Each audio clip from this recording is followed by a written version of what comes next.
Compreendido Mateus 19, versículo 9, vamos agora para a segunda exceção que a Bíblia nos apresenta. O cristão pode divorciar-se quando decide se separar. Estranho, né? Vamos imaginar, eu estou casado com a minha esposa já há muitos anos, e eu resolvo, mesmo que não haja adultério, mesmo que não haja infidelidade, eu não quero mais ficar com ela, eu quero me separar. Obviamente que existe alguma razão por trás disso, embora não justifique a separação, mas eu quero me separar. Dá licença? Eu vou me separar. Eu quero. Pronto, é uma decisão, uma escolha minha. Eu resolvi separar. Ninguém tem nada a ver com isso. Eu quero. Pronto. O que eu faço?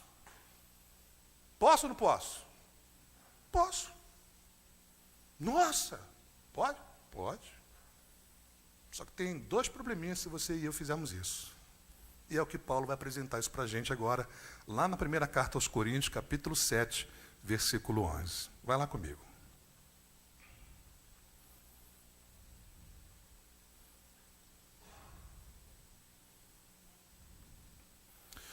Eu disse que o cristão pode divorciar-se quando decide se separar.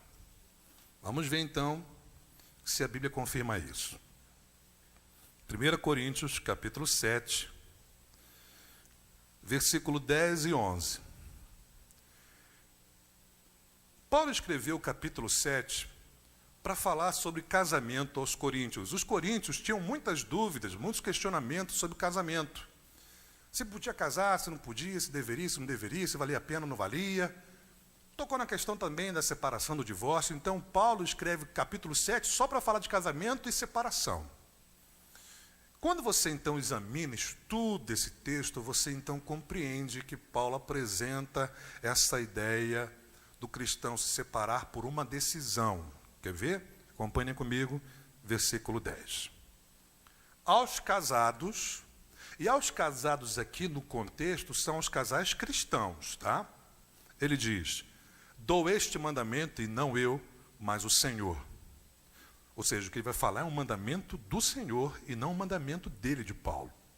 Que a esposa não se separe do seu marido. Observe agora o versículo 11. Mas, o que ele diz? Se o fizer o quê? Se separar. Então a pessoa, ele traz a ideia de que se a pessoa já se separou, se fizer o quê? A separação ou o divórcio, o que ele diz? Ele diz que permaneça sem se casar, ou então reconcilie-se com seu marido. E mais uma vez ele vai dizer agora para o marido não se divorcie da sua mulher.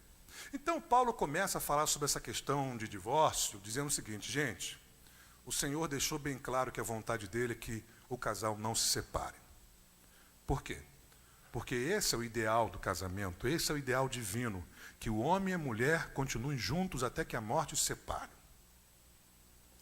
Mas ele diz, mas se o fizer, é isso que a gente tem que entender, tá? Paulo apresentou o fato do cristão tomar a decisão de se separar quando ele diz, mas se o fizer. E Paulo apresentou duas condições ou duas imposições para o cristão que toma a decisão de se separar. É aqui que o negócio complica. É aqui que muita gente que está se divorciando dentro desse contexto está pecando. Vamos ver? Ele diz que permaneça sem se casar ou então reconcilie-se com seu marido.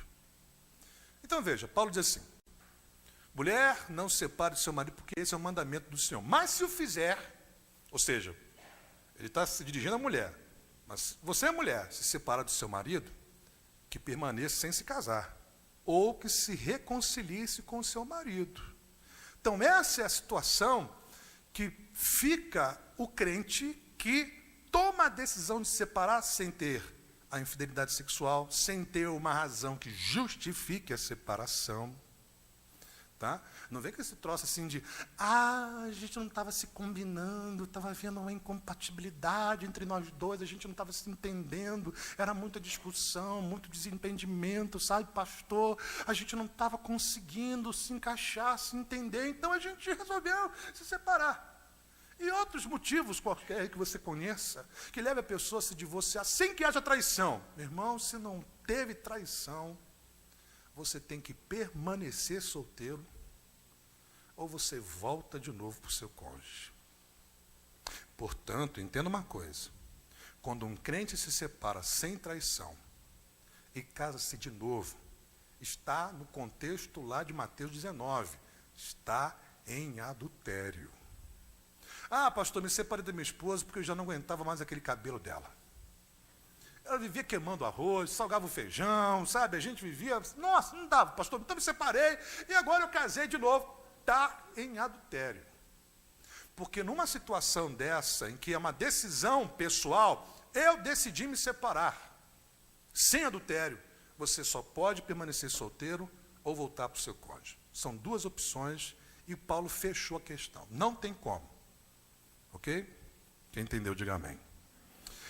Vamos agora observar alguns comentaristas analisando o versículo 10 e 11, para você ver que eles também pensam da mesma maneira com respeito ao versículo 11.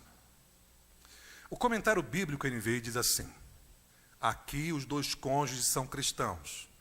O caso de casamento misto vem em seguida, no versículo 15. E para esses, o divórcio não é permitido. Se, no entanto, acontecer, o outro casamento está fora de cogitação. Ok?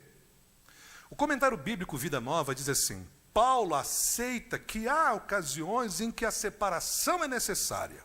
Entretanto, em tais circunstâncias, ela tem apenas duas opções, isto é, permanecer separada ou se reconciliar com seu marido.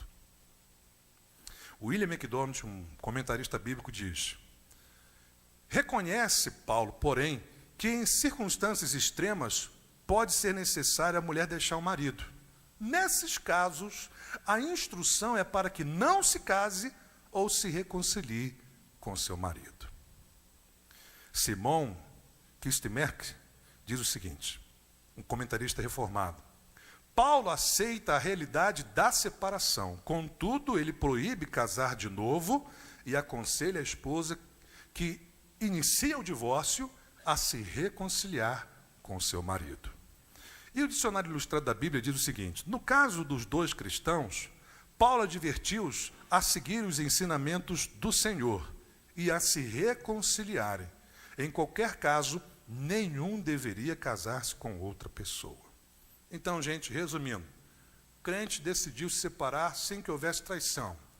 Ele só pode permanecer solteiro, não pode casar novamente, mas ele pode, se quiser, retornar para o seu cônjuge.